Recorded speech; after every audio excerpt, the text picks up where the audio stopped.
On a freezing night in the mountains, two wounded police officers knocked on a stranger's door. They said they needed help. They said someone was chasing them. The man who opened that door was a retired Navy SEAL. He had learned long ago how lies sound in the dark. But it wasn't his eyes that noticed first. It was his dog. The dog didn't bark, didn't growl. He just stood still, staring. Sometimes the quietest warning is the most dangerous one. If you believe truth still matters, take a moment to like this video, share it with someone you care about, and subscribe for stories that remind us why doing the right thing still counts, even when it costs everything. Snow fell thick and heavy across the mountain valley, swallowing sound and distance, turning the world into a narrow circle of white and shadow around a single cabin standing alone among the pines.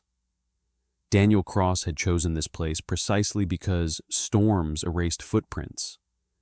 The cabin sat far from any paved road, its timber darkened by years of wind and frost. The windows were small, practical, designed to keep heat in and the world out. Inside, the air smelled of old smoke, pine sap, and metal. Daniel liked things he could control: weather patterns, routines, silence. People had proven far less predictable. Daniel was 42, built solid rather than large, the kind of strength that came from repetition instead of display. His dark hair was cropped short and threaded with gray near the temples. A trimmed beard framed a face cut with hard angles, a nose once broken, cheekbones sharp, lips that rarely softened into a smile. His eyes were steady, unreadable, the color of worn steel. Years as a Navy SEAL had carved discipline into his posture and suspicion into his instincts. He lived alone, almost. Near the stone fireplace lay Atlas. The German Shepherd was 7 years old, heavy-boned and tall even for his breed, with a thick black and tan coat dulled slightly by age. One ear bore a thin scar, a souvenir from a deployment Daniel never spoke about. Atlas moved with deliberate calm, conserving energy, observing everything. He had been trained for combat, detection, and protection before shrapnel ended his service. Since then, he had chosen Daniel, not as a handler, but as a partner. Daniel was wiping down a hunting knife when the knock came. It wasn't tentative. It wasn't polite. 3 hard strikes slammed against the doorframe, sharp enough to cut through the wind. Atlas lifted his head instantly. Daniel froze, listening. The storm roared, but beneath it he heard breathing. Close, ragged, human. Atlas stood, but he did not bark. He did not growl. Instead, he stepped backward, away from the door. That single movement tightened something in Daniel's chest. When Daniel opened the door, snow rushed in along with 2 figures. The woman stood in front. She was in her late 20s, slim and slightly under average height, with dark brown hair plastered to her face by melting snow. Her skin was pale from cold, freckles visible across her nose. Her eyes were alert, sharp, and tired in a way that suggested long nights rather than just one. Her jacket bore the insignia of a state police unit, torn at the shoulder. Behind her stood a man in his mid-30s, taller and broader, his build thick rather than athletic. Blood had dried along his temple and into his short beard. His jaw was square, his face flushed from pain and exposure. One arm hung stiffly at his side as he leaned on the woman for support. "Please," the woman said. Her voice was steady, but Daniel could hear the strain underneath it. We need shelter. Our vehicle went off the road. Radios are dead. Daniel didn't answer immediately. His eyes moved over them, cataloging details. The man's gaze flicked past Daniel into the cabin, measuring space. The woman kept her hands visible, but her fingers hovered too close to her holster. Atlas stood behind Daniel, silent. "Inside," Daniel said finally. "Slow." They stepped in. Daniel closed the door and slid the deadbolt into place. Then the second lock. The sound echoed louder than it should have in the small space. As he turned back, he caught a fragment of whisper. "Don't let him notice," the woman murmured to the man. She didn't realize Daniel had heard. The man eased himself into a chair near the fireplace with a sharp intake of breath. He introduced himself as Mark. His tone carried authority out of habit, not confidence. The woman said her name was Sarah. She spoke clearly, professionally, the way someone used to being believed. Daniel retrieved his first aid kit. Up close, the inconsistencies grew harder to ignore. The blood on Mark's jacket was dark, not fresh. The tears in the fabric were stiff at the edges. Sarah's boots were caked with mud beneath the snow mud, not ice. This was not damage from a simple roadside accident. Atlas remained standing. He watched them without blinking. Daniel worked in silence, cleaning Mark's wound with efficient movements. Mark flinched but said nothing. Sarah thanked Daniel once, quietly, as if afraid gratitude might invite questions. When Daniel stepped back, Atlas moved. He walked past Daniel, past Sarah, and stopped directly in front of a black backpack resting near Mark's boots. The dog lowered his head and froze. His tail went rigid, his ears angled forward. His entire body locked into stillness so complete it seemed unnatural. Atlas did not sniff. He did not paw.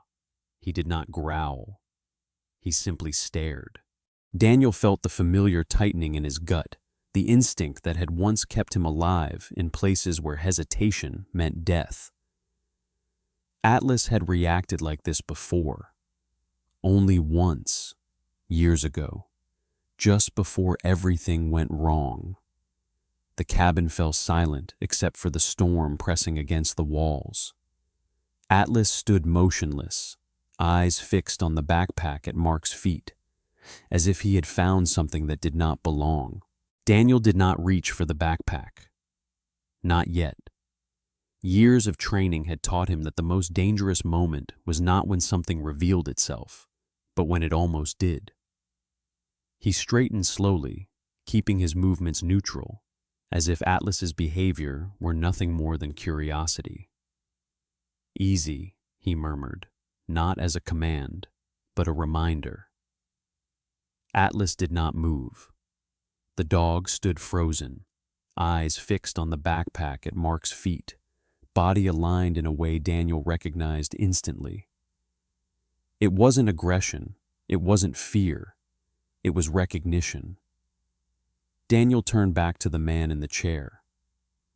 Mark's skin had taken on a dull, grayish tone beneath the firelight, sweat gathering at his hairline despite the cold.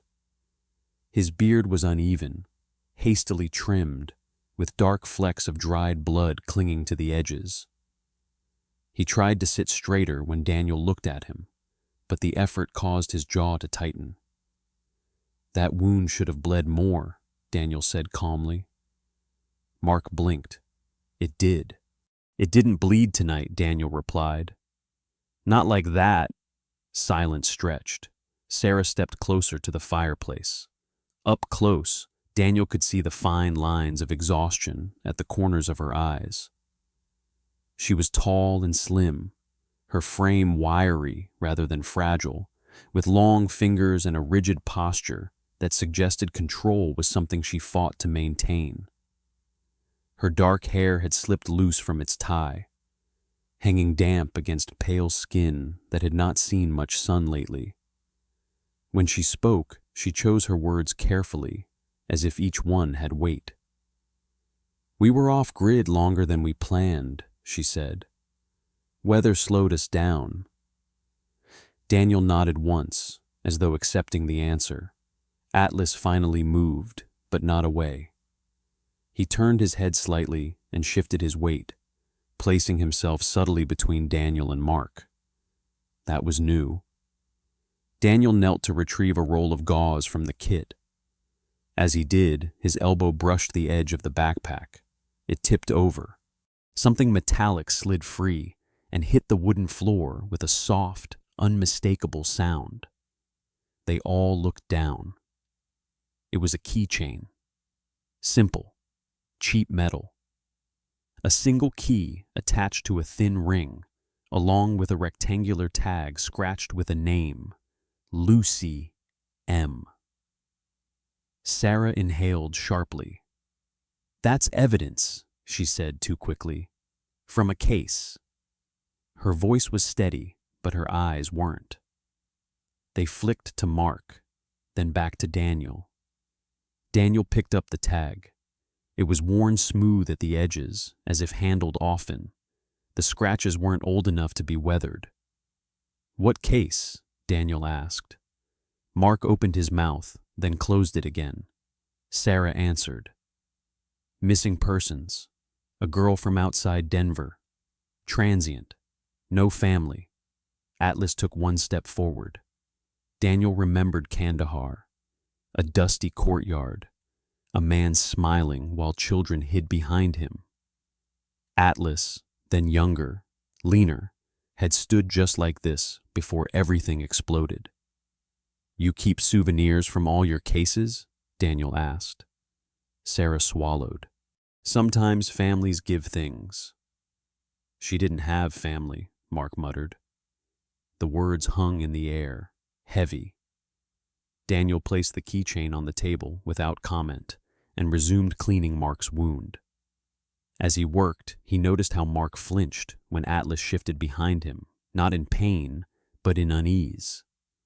Atlas, meanwhile, did something Daniel had never seen before. He turned away from Mark entirely. Instead, the dog moved to Sarah's side and sat. Close. Too close. Sarah froze. Atlas did not touch her. He simply sat there, his shoulder brushing her leg, head angled upward so his eyes met hers. There was no accusation in his gaze, only insistence. Daniel saw Sarah's composure crack just slightly. Her jaw clenched, her breathing changed. "He's trained," she said, trying to sound amused. "Dogs react to stress." "Not like that," Daniel replied. Atlas rose again and padded across the room to a corner near the back wall. He lowered his nose to the floorboards and began sniffing in tight, focused circles. Daniel followed. There, half hidden beneath a thin layer of dust and tracked-in snowmelt, was a patch of mud that didn't belong. Darker, thicker, recently disturbed. Atlas pawed once, twice. Daniel fetched a pry bar from the wall. With careful pressure, he lifted a loose board. Beneath it lay a small metal object, smeared with dried mud and old rust, a badge backing plate, the kind designed to snap onto a uniform badge. Daniel picked it up slowly. Sarah's face drained of color. That's not," she began. Daniel turned the plate over. There was a hairline seam running along the edge, too precise to be accidental. Atlas sat beside him again, perfectly still. Daniel didn't look at either of them when he spoke. "Dogs don't understand lies," he said quietly. "They understand intent." The fire crackled. Snow pressed against the windows, and for the first time since they had entered the cabin, Sarah began to cry. Silently, shoulders shaking, hands clenched at her sides, while Mark stared at the floor, unable to meet anyone's eyes. Daniel did not raise his voice. He didn't need to. He sat across from them at the small wooden table, elbows resting lightly on the surface, hands open. The fire behind him had burned down to a steady glow, casting long shadows that made the room feel smaller, closer. Atlas lay at his feet now, alert but quiet, head resting on his paws, eyes never leaving Mark. "Start from the beginning," Daniel said. "Not the version you wrote down." Mark's shoulders tightened. In the firelight, the angles of his face looked harsher. Square jaw clenched, thick eyebrows drawn together. He had the kind of build that came from years of wearing authority comfortably, a man used to rooms shifting when he entered. But now, stripped of uniform confidence, he looked older than his mid-30s, the beard on his cheeks patchy where stress had thinned it.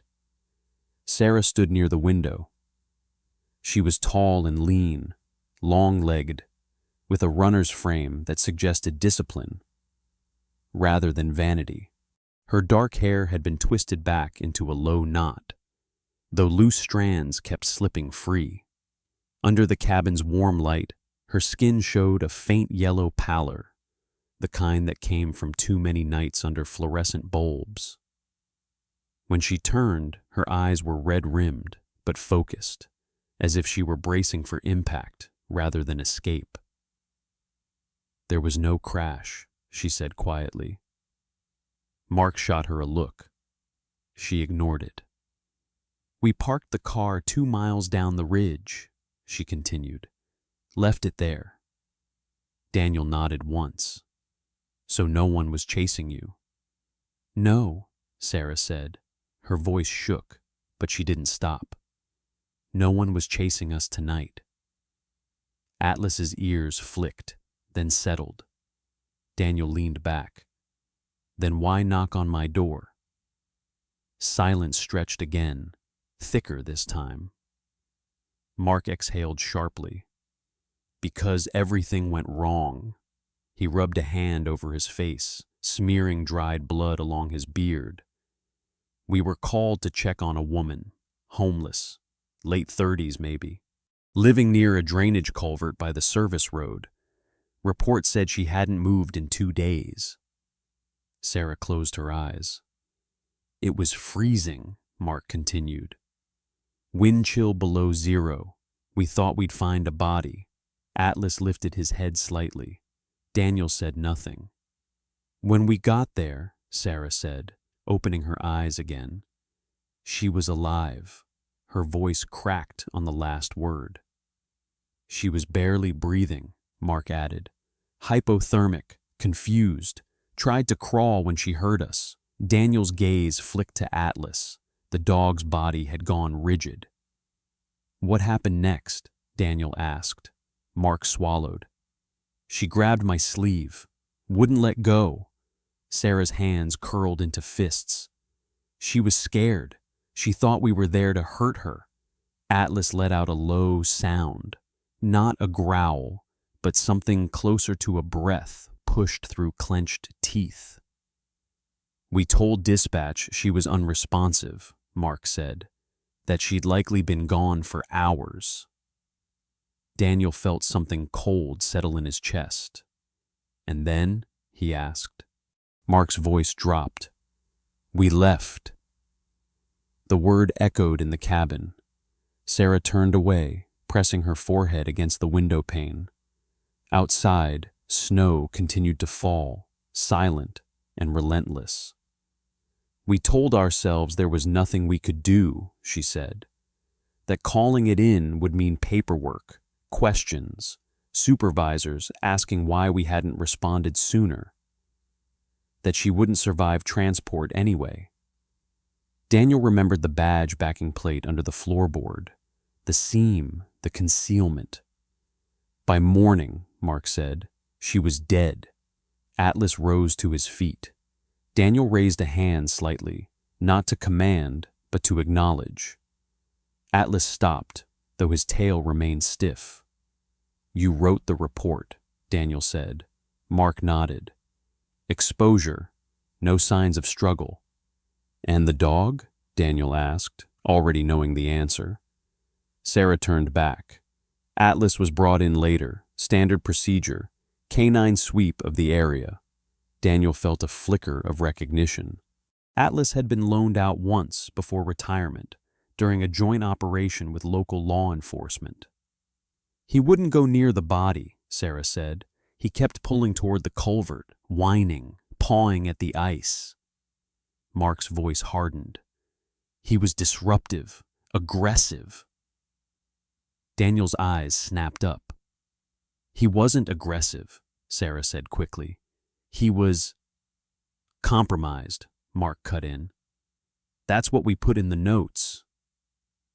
Atlas took a step toward Mark, then stopped, as if restrained by something deeper than training. Daniel breathed out slowly. So you labeled a military working dog unstable, he said, because he contradicted your report. No one argued. And when questions came, Daniel continued, you buried the details, the badge plate, the key, anything that connected you back to her. Sarah nodded, tears finally spilling down her cheeks. I told myself it was just this once, that I'd make it right later. Mark stared at the table. We didn't think anyone would look that closely. Daniel stood. The cabin felt different now, smaller, heavier. You didn't come here because you were being hunted, he said. You came because you were afraid. Mark looked up. Afraid of what? Daniel met his eyes. The truth catching up. Atlas moved to Daniel's side, pressing his shoulder against his leg, steady, certain. The storm outside had erased the road, the tracks, the past few hours. But inside the cabin, there was nowhere left to run. Daniel agreed too easily. That was the first thing Sarah noticed.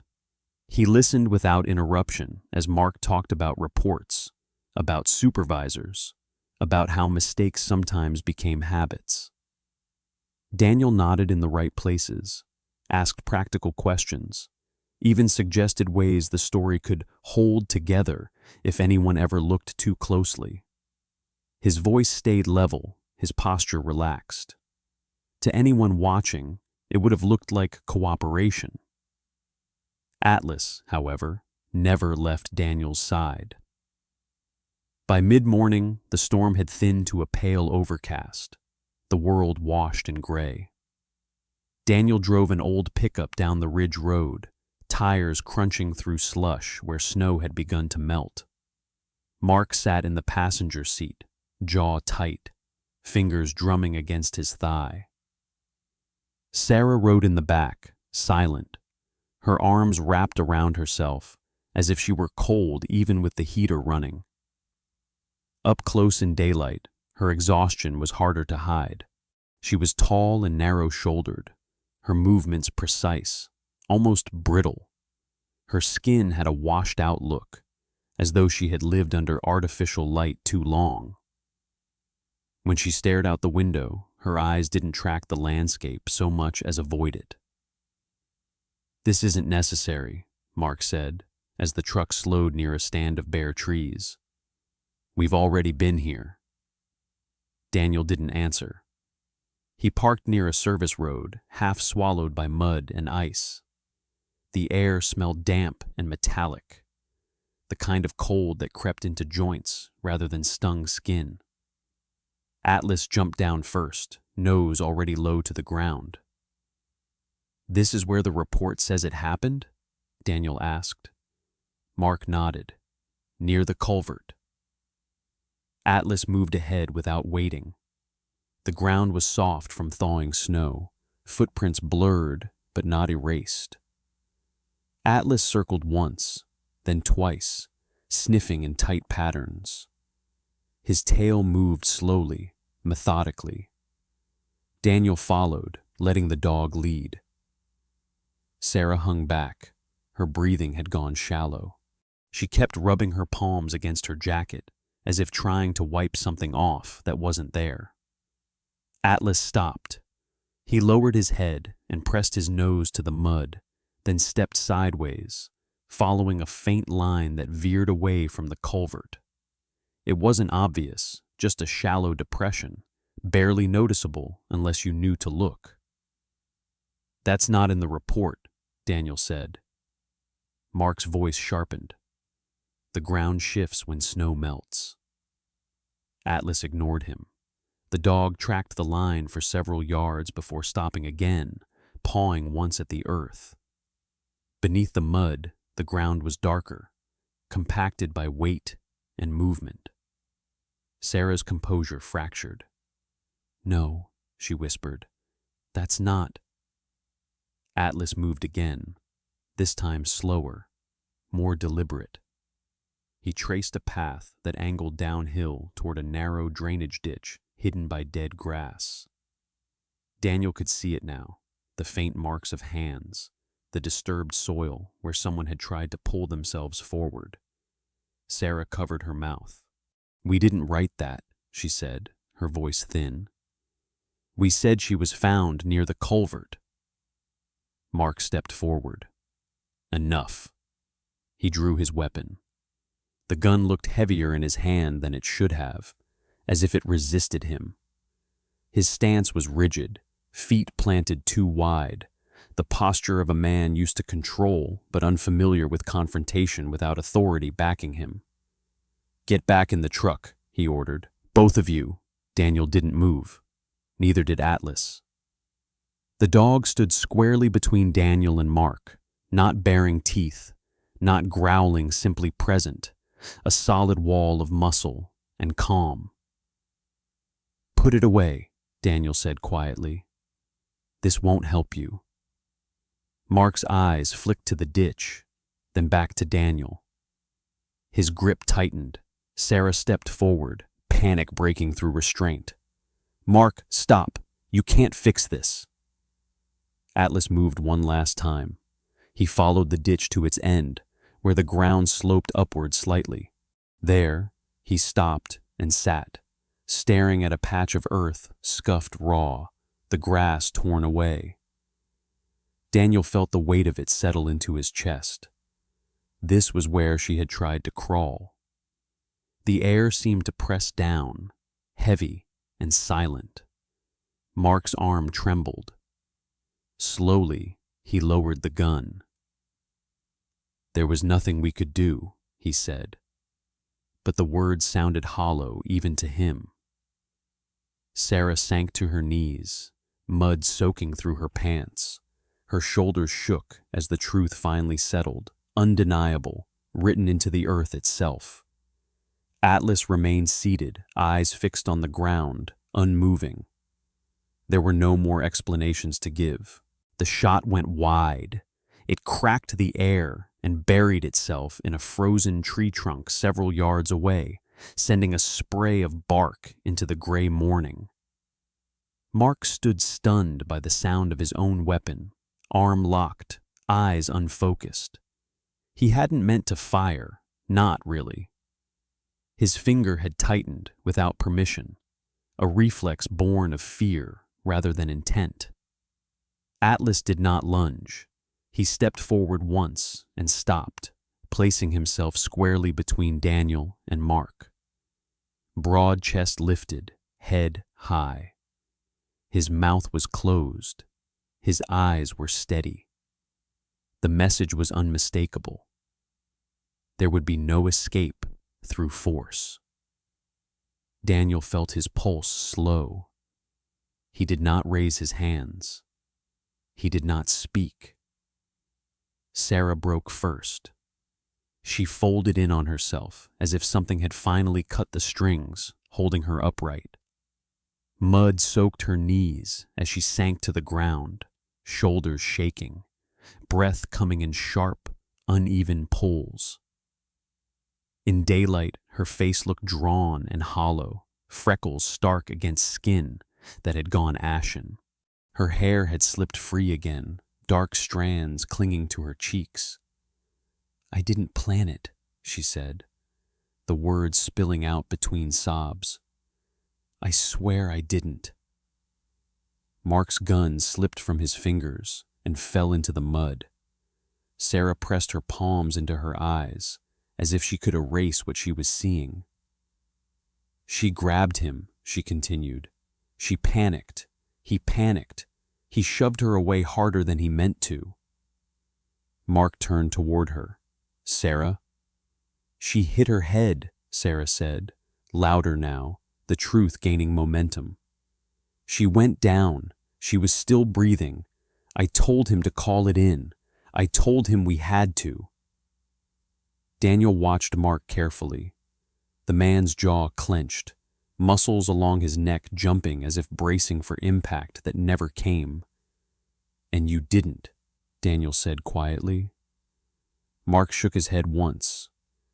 "It would have ruined us." Sarah laughed weakly at that, a sound that held no humor. "That's what he said, that it would be a mess, that no one would thank us for doing the right thing." Atlas remained motionless, eyes on Mark. "She was alive," Sarah whispered. "Barely. We told ourselves the cold would finish it, that it would look the same by morning." Daniel closed his eyes for a moment. He saw other mornings, other compromises dressed up as necessity. He opened them again. "You wrote the report," he said to Mark. Mark nodded. "Exposure, no foul play."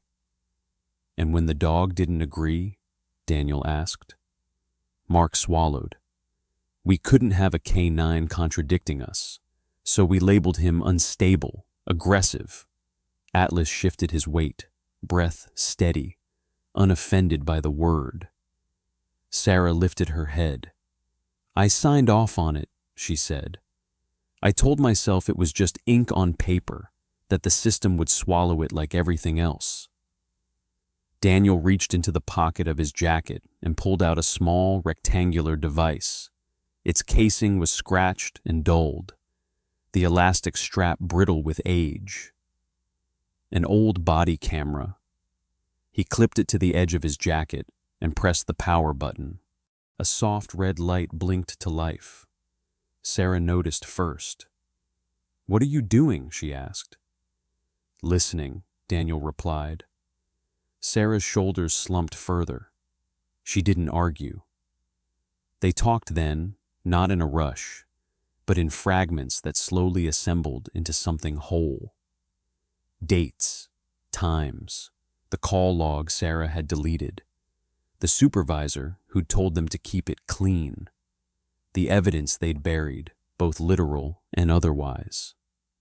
Mark spoke last, his voice flat. "I thought if I kept moving it would fade." Atlas stepped closer to him, close enough that Mark could feel the dog's warmth through his jeans. He did not touch him. He did not threaten. He waited. Daniel let the silence do its work. When there was nothing left to say, Daniel turned off the camera. "We're not calling your department," he said. Mark looked up sharply. "Why not?" Daniel met his eyes. "Because they already chose you once." Sarah nodded slowly, as if she had known this would be the answer. Atlas sat beside Daniel again, posture calm, unyielding. The truth lay open now, exposed to daylight and witness. It was not justice yet. It was not enough. But it was real. Daniel waited until night, settled back over the valley before making the call. Not to the sheriff's office, not to state police. Those lines ran through too many hands, too many habits built on silence. Instead, he powered up an old satellite modem he kept sealed in a metal case beneath the stairs equipment left over from a life he'd sworn he was done with. Atlas lay nearby, head on his paws, eyes tracking every movement. In the soft glow of the screen, the dog's black and tan coat looked almost silvered, the scars along his flank faint but visible. He was 7 now, older, slower than he once was, but his focus had never dulled. Daniel sent the files in two directions. The first went to Mara Klein, an investigative journalist based out of Seattle. Daniel had never met her in person, but he knew her work methodical, relentless, and inconvenient to powerful people. Mara was in her early 40s, sharp-featured, with short ash-blonde hair and the habit of listening longer than she spoke. She had built her reputation exposing cases others dismissed as procedural errors. The second package went to Clear Paw Alliance, a national animal protection organization with a legal arm that specialized in wrongful designation cases involving service animals. Their lawyers were patient in a way courts respected. By morning, the story had a pulse. Mara called first. Her voice was calm, almost gentle. "I've verified the metadata," she said. "The confession is clean. The timestamps match weather reports. This isn't just a bad call, it's a cover-up." Daniel looked out the window at the thinning snow. "They'll say it's a one-off." "They always do," Mara replied. "That's why I don't." By noon, Clearpaw's legal team had issued a preliminary statement challenging Atlas's prior designation as aggressive and demanding an independent review. They included training records, deployment history, and expert testimony on canine behavior in hypothermia cases. The reaction was immediate. Local outlets picked it up first, then regional.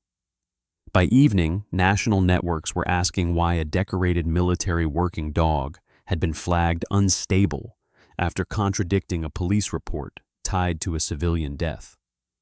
Federal interest followed quietly.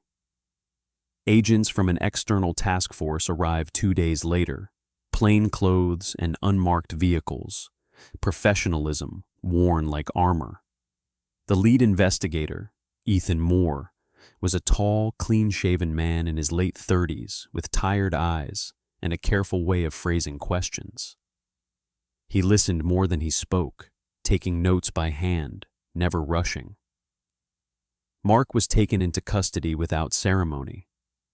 He looked smaller in handcuffs, the sharp edges of his confidence finally worn smooth. His beard had grown uneven in the days since, and his gaze never lifted from the ground as he was led away. Sarah turned herself in. She arrived at the field office alone, hair pulled back tightly, face pale but resolved. She spoke for hours, names, dates, patterns. She did not ask for leniency, only accuracy. Atlas's file was reopened. Independent canine evaluators confirmed what Daniel already knew. Atlas's behavior at the scene was consistent with alerting to a living person in distress, not aggression. The unstable designation was formally withdrawn. His record was corrected. He was no longer a liability. He was evidence. On the morning the snow finally gave way to wet earth, Daniel stood on the porch of his cabin with a mug of black coffee cooling in his hands. The valley looked different without the blanket of white raw, honest, unfinished. Atlas sat beside him, tail resting against the wood, ears angled toward the breeze. Daniel hadn't planned to be part of any of this. He hadn't wanted headlines or statements or strangers driving up his road. But he'd learned something long ago, somewhere between missions and aftermaths. Silence was a decision, too. A reporter's van idled far down the road, respectful of distance. Daniel didn't wave. He didn't need to. Atlas leaned against his leg, solid and warm. Daniel rested a hand on the dog's head, fingers brushing the coarse fur between his ears. He hadn't saved a system. He hadn't fixed a world that preferred easy lies. He had simply refused to turn away. And sometimes that was enough to change the direction of things. Sometimes the miracle doesn't arrive as thunder or light from the sky. Sometimes it comes quietly, as a knock on a door, a voice that refuses to stay silent, or a loyal heart that won't turn away. God doesn't always stop the storm, but He places people, and sometimes animals, exactly where they need to be, at the exact moment truth is about to disappear. In everyday life, we all face moments like this. Moments when it's easier to look away, easier to stay quiet, easier to tell ourselves, it's not my responsibility. But faith isn't proven by comfort, it's proven by choice. If this story moved you, take a moment to share it with someone who might need hope today. Leave a comment below and tell us what part stayed with you the most. And if you believe that small acts of courage can still change lives, subscribe to the channel so we can keep telling these stories together. May God watch over you and your loved ones. May He protect the innocent, strengthen the weary, and remind us all that light still finds a way through the darkest places. And may we never ignore the knock when it's time to answer.